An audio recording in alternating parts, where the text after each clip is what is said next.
Why do people's attempts to create manifests so often fail?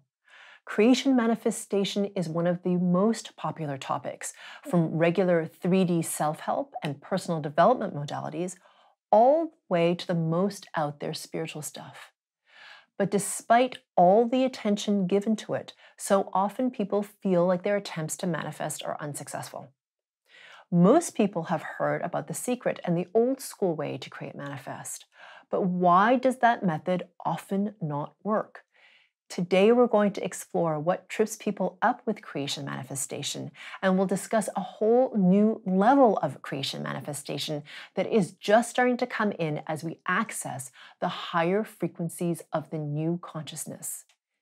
This new version of creation manifestation is so different from the old school techniques that I'm referring to it as creation manifestation 2.0.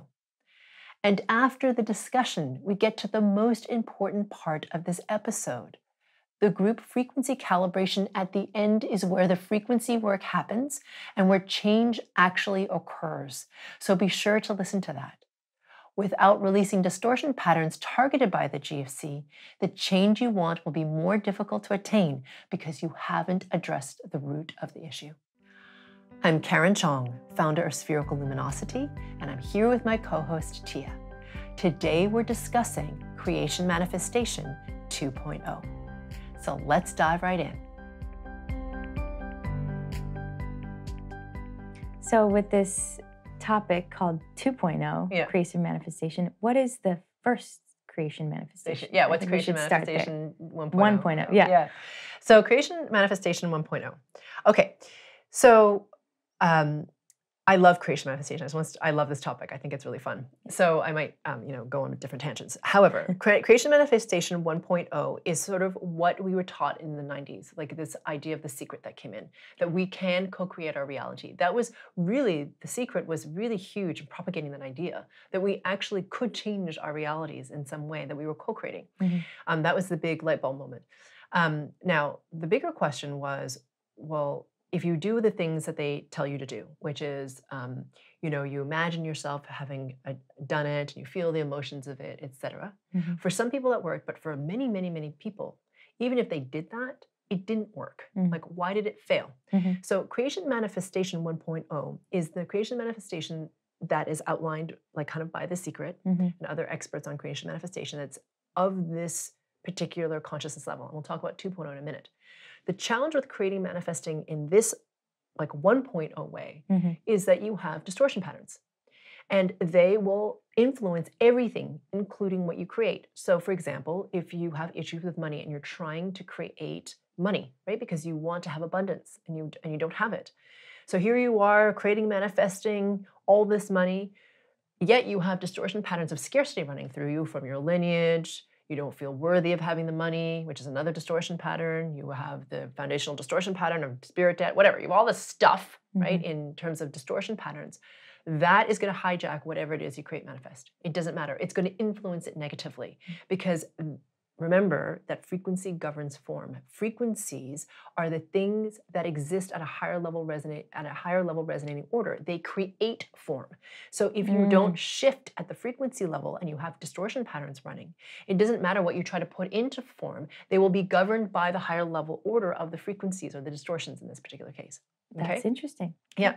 So it doesn't really matter how much you do in terms of creation manifestation or how strong you are in it. It will always, always be challenged by the distortion patterns you run unless you release the distortion patterns. And I know you have stories around this yourself.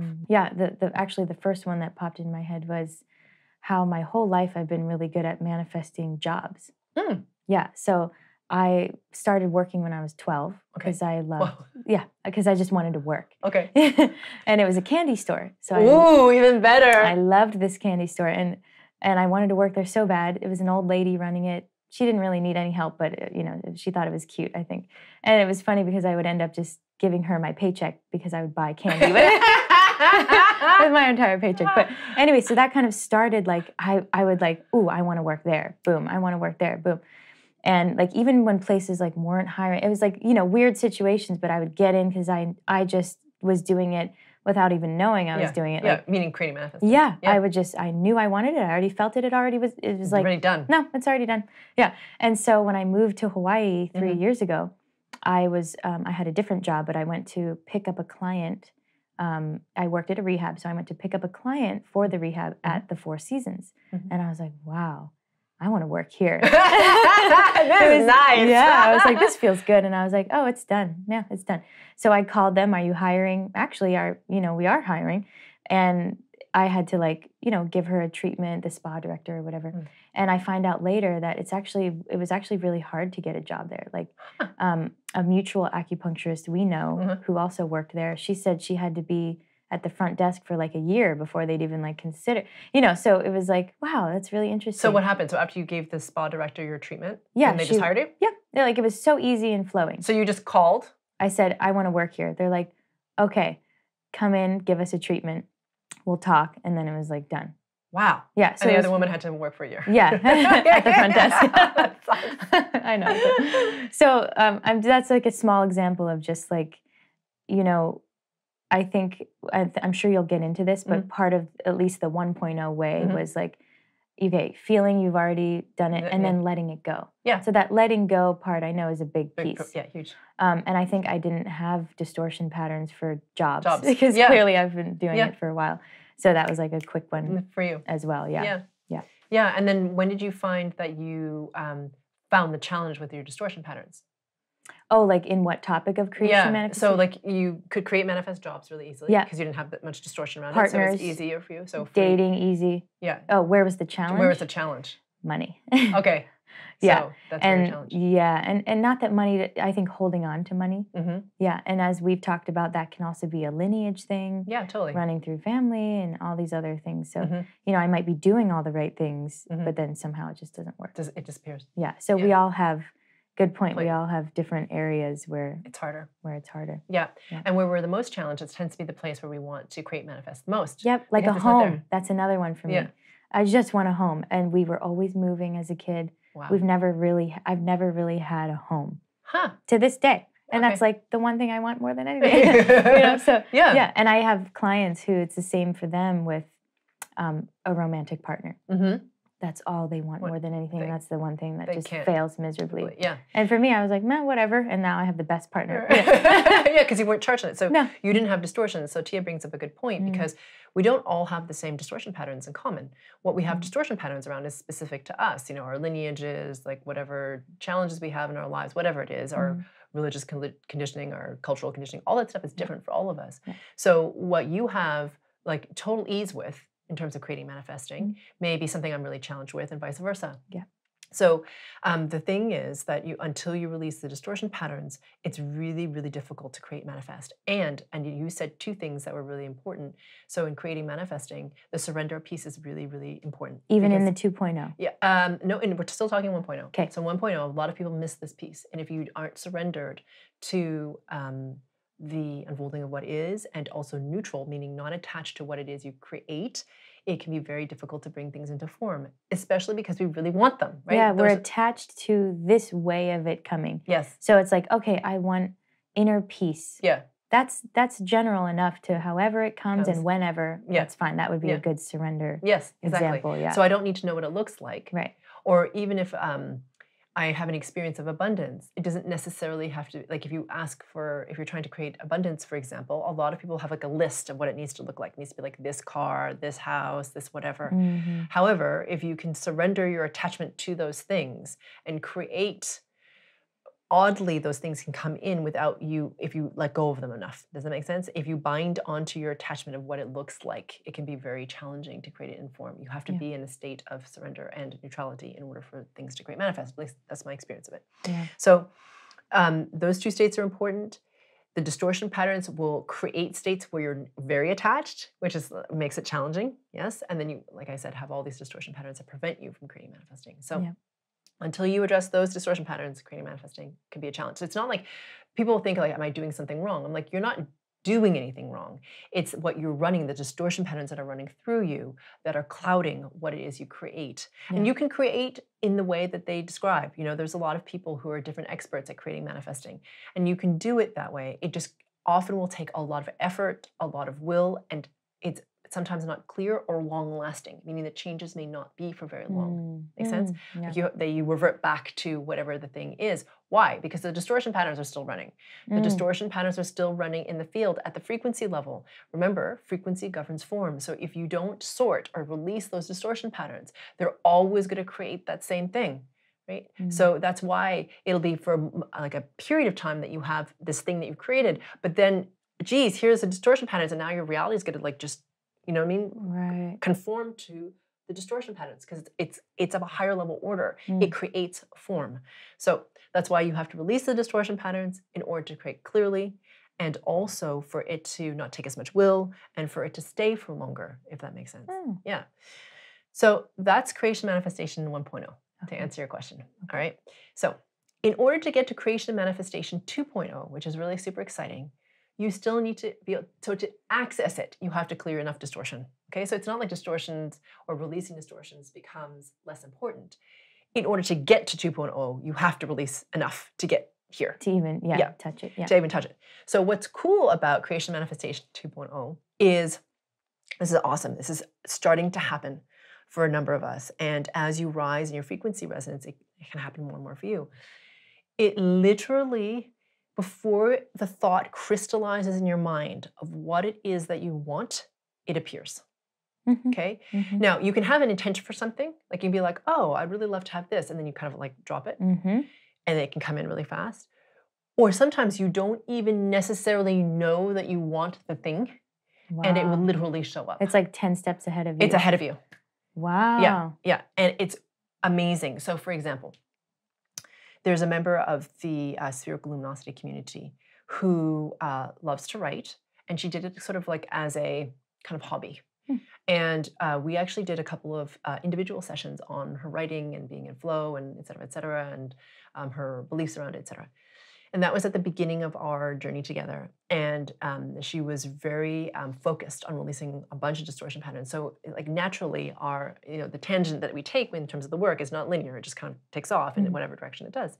She's doing a lot of the group stuff as well. And anyway, she's gotten to the point in her creation, in her own frequency resonance where creation manifestation 2.0 is happening. So she went to an event and she was offered her dream job to write for this teacher that she's been following for a while. She didn't ask for it. They didn't interview her. They're probably on their end, there was a need.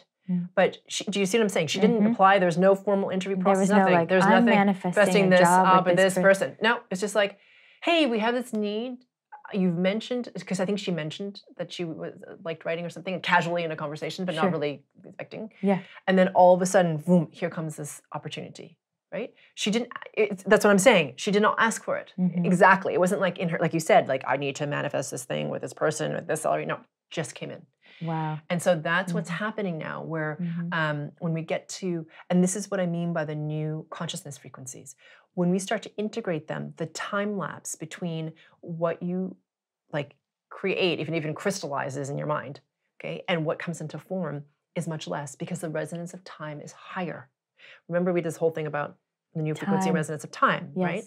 And that as time, so if you don't know what this is, go back, look at that episode, okay, what's called, what is the new frequency resonance of time? Okay, so time is changing in that it's much higher in resonance, so you can get a lot more done in the same period of time. You can also create more, like it takes less time for things to come into form. Yes, it takes less time, less effort for things to come into form because it's higher in resonance, it's like lighter. So that's also, because we're starting to access those, it's starting to, do you see it's like, everything's like, I'm talking about these things linearly as if they're separate and not related. Everything is all related, you know. But so as this 2.0 creation manifestation happens, because our resonance is jumping individually and we're starting to access the new consciousness frequencies, creation manifestation is changing because it's less time lag. Like I said, you don't have to literally, you don't have to think of things, they literally just happen. So for example, I have another friend and also a member of the Spherical Luminosity community. She had already signed a lease on a house, okay? And they're excited about moving there. And she had like a little niggling like discomfort about the location. They're relatively new to the area, so they're like, she's like, okay, the house meets our needs, but I'm a little unsure about this location. But it wasn't enough for her to be like, no. Right. Okay, it's kind of in the back of her head.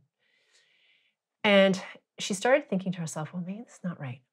It turns out the landlord ends up going into surgery. Okay, unrelated, right? So like she doesn't know that, she gets a call. The landlord has gone into surgery, and somewhere in his like little interaction with his own mortality, decides that he doesn't want to rent this house anymore. He prefer to sell it because he doesn't want to deal with that while he's to deal with the tenants, right? He wants to be done. He wants his life to be filled with more ease. He's too stressed. Okay. And she's like, oh, okay. And he says, well, I can sell you the house. And she's like, well, we're not in a position to buy it. That's why we're renting. And he says, okay, well, if okay, well, maybe I'll let you rent it, but for a year, and we have to still be able to show it. And at the end of the year, then maybe we'll sell it to you. And she's like, this is just getting really sticky. She's like, I'm not really comfortable with this arrangement. I'd really prefer to terminate the lease. And they're supposed to be moving in like 2 weeks. Oh. So it's a little like, okay. All right. And so she says to her husband, I'd really wish that we could live in this other neighborhood closer to the kids' school. Okay. And her husband kind of laughs and says, well, that's lovely that we want to move there, but there's never any availability there. It's a very exclusive neighborhood. And I don't know that we can even afford it. Okay. Literally, like within 24 hours, she gets a phone call from their little real estate person, right? Who says, you'll never believe this, but there's a house available in the neighborhood, like just adjacent to the one that you want, that's within your price range. And so they got the call at night. They immediately went to the next morning. He's like, if you don't get here tomorrow morning, it's going to be gone. Yeah. Right? That's how desirable this neighborhood is. So they get there, they see it, they love it. They literally that day sign the paperwork, and now they're moving into it. Right? Now, do you see what I'm saying? Yes. She never thought before the whole thing started, I really need to manifest this house and this neighbor. Like, it wasn't like that. No. Do you see what I'm saying? Yeah, it was a thought. It was a thought like, oh, I love that neighborhood. I love that neighborhood. I love that area. Yeah, exactly. Moving on. Yeah, exactly. And I'm slightly uncomfortable with this neighborhood, but it's kind of like not more than that. Wow. So that in itself is enough. So this 2.0 that you're speaking of, does that mean we ex-nay the 1.0, or we still do some of that? Yeah. So it's not that you can't do it. You can still create manifest in the 1.0 way.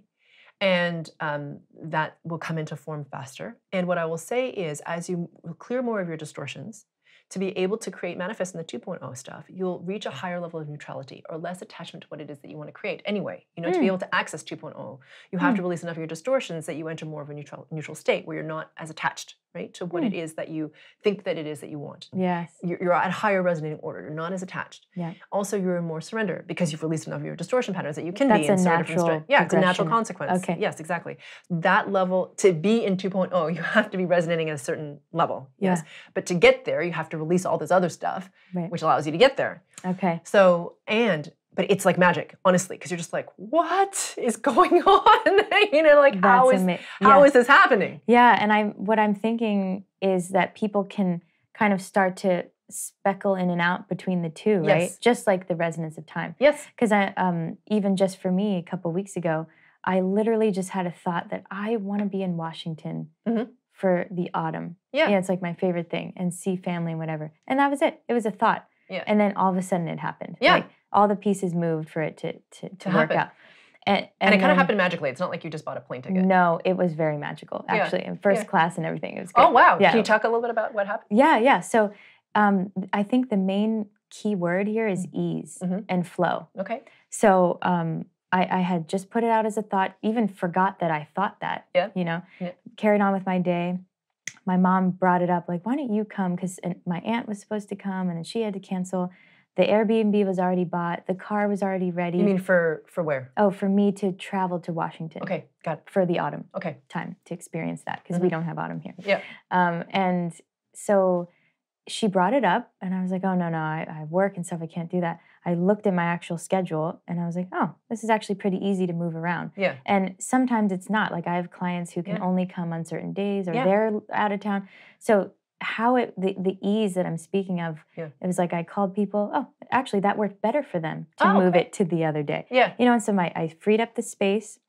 we used miles to get there. Yeah. And I was able to get first class even. Oh, wow. So it was just, and then the whole trip itself was very flowing. So yeah. the point is, there was no effort involved. Right. And Like, it actually hardly required that anything. your aunt not want to be there, right? I mean, which you didn't obviously ask for. No. It just sort of happened. No, it's like a win-win Yeah. for everybody. Yeah. You know what I mean? Yeah. So ease, flow, win-wins, Yeah.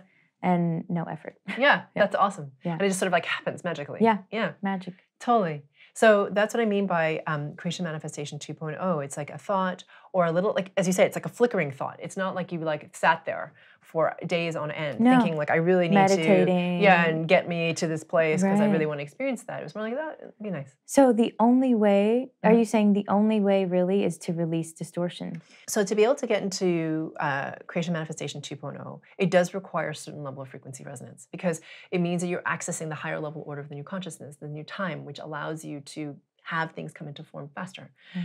To get there, you have to release distortion. You Yeah. have to be of a certain Yeah. frequency That resonance. sounds like science. Like literally, if you're holding on to stuff, it will weigh you down. You yeah. cannot go up when you're heavy. Heavy, exactly. Yeah. Okay. And the lighter you are, the faster things become. Okay. And so, so it's like, so for 1.0, you have to release the distortion patterns for creation and manifestation to not be hijacked by your distortion patterns. Make sense? Yeah. As you clear your distortion patterns, it's kind of fascinating. It's all interwoven. The more you clear your distortion patterns, because you'd like to create manifest better, or you'd like to experience something different, whatever, your frequency resonance will naturally rise. If you continue, you'll rise high enough that you come into creation manifestation 2.0. Because not only are you releasing your own distortion patterns, but we are in this amazing moment in time where we're starting to, if you choose to, no one's being forced, right? This is free. You can still stay wherever the heck you want, no matter. But if you choose to, you can move up into these higher resonating frequencies of the new consciousness. You just get to. And as you do that, things like creation manifestation clear up. So it sounds like, well, what's my prescription then? I'm like, continue to focus on your brilliance. Continue to focus on raising your frequency resonance by releasing distortion patterns. Yeah. It sounds pretty simple. It is pretty simple. Yeah. Be aware of your connection to pure source. Really, like honestly, truly, that is the thing. Yeah. Be aware of your connection to pure source. It's like, that's it. It's very simple. Yes. And the more you do that in the beginning to live that, embody it, experience it, which is, the living of the brilliance, then all of this sort of starts to happen. All this other shift starts to happen. That's what you and I've talked about. Like, what is the new consciousness? What is the experience of that? It's this. Yeah. This is we're starting to experience it. Exactly. Yeah. And there are people who will not. So just so you know, people, it's okay. Like some people are going to choose because they want to stay in their sort of like in the world that they know, in their lower level resonance, etc. That's okay. That's their choice. However, this is becoming very, very, very accessible to us if you choose it. Now, do you have to do some work to get there? For most of us, yes. I think there are some people who are of a higher resonating level. When they just come in, it's easier for them. They have less to clear. Okay. That's fine. But anybody who's embodied is going to have some distortion pattern because you're embodied. Yeah. Almost like even that they're not worthy to go up into that could be big probably a problem or whatever. Yeah. Or challenges with embodiment itself or whatever. It doesn't, whatever it is. So by clearing all this, we get to start to experience that lens. You know how we've talked about there's two lenses, right? There's the lens of the new consciousness and there's the lens of the old consciousness. We're looking at the same reality, but the lens is different. As you start to gaze through this lens more, guess what happens? Your reality starts to shift around this lens because you're like, this is the lens. Like, right? This is the lens. It's clearer, brighter, faster, right? And so it starts to clarify your experience, which then makes the lens clearer, which then makes your experience more clarified, which makes the lens clearer. Do you see? It's always self-reinforcing in a very positive, amazing way. Do you think it's possible and hopeful to say that eventually we only see from that lens? Yes. Or are we kind of... I feel like in this point in time, we're going to go in between because I think we're not conditioned yet to... It's new still. It's still new. Yeah. And this rise in consciousness is new. Will we get there? My feeling is there is a strong possibility that we do. And I'm really excited about it. Yeah. Because here's the thing. We have free will. This is a critical point in time. The experience of what many people experience does not have to be what you experience. It really does not. I understand that there can be a lot of like potential guilt or feeling bad or whatever. That's free will. Okay? All right. So we all choose what we choose. So you can choose something different. You can choose that other lens. You can. And as you say, it's just like, well, I'm just going to choose to have that on as much as possible. And eventually you're going to forget that it's even there because it's just what you look through all the time. So I feel, to answer your question, yes, it's very possible. In our lifetime. It's not a certainty because nothing ever is a certainty. However, it's I'm very excited, you know. Yeah, it's very exciting. Yeah, exactly. What more could you want? Yeah. You know? Exactly. And then just to bring the point back to like, I always like to bring it back to like everyone, right? So like what's best for you is best for everyone. So like you creating, manifesting, even again, not willingly with the 2.0 version, I've seen it even affect everyone else, like that win-win that I talked about. Oh, totally. Yeah. You know, not only will I be teaching this intensive, but as you said, once we start to master this and get used to it and embody more and more, this lighter, more playful, easier form of creation manifestation, that seeds it in the field more as a possibility for other people to entrain to so they can access it more. Because the creation manifestation is really just a small part of the new consciousness, right? It's a fragment. It's an awesome, amazing fragment, obviously, but it's just part of the experience. So it's an exciting time and one which, I mean, I know it's crunchy, but we're moving into it, you know, if you choose to. So, Great. Thank you for all this information, tips, and GFC at the end. Yeah, and the GFC at the end, for those of you who are new, it's where we're going to start to release the distortion patterns that keep you from being able to create manifest, not only in the 1.0, but for some of you into the 2.0 as well. So that will help you to do that. Thank you. Thank you. We're about to start the group frequency calibration, or GFC, where we actually do the frequency work and where change is catalyzed. To get to the GFC, click on the square that'll appear to the right or the link in the description below. It's time to bring in a new experience, a new consciousness, and a new world. Let's rise together.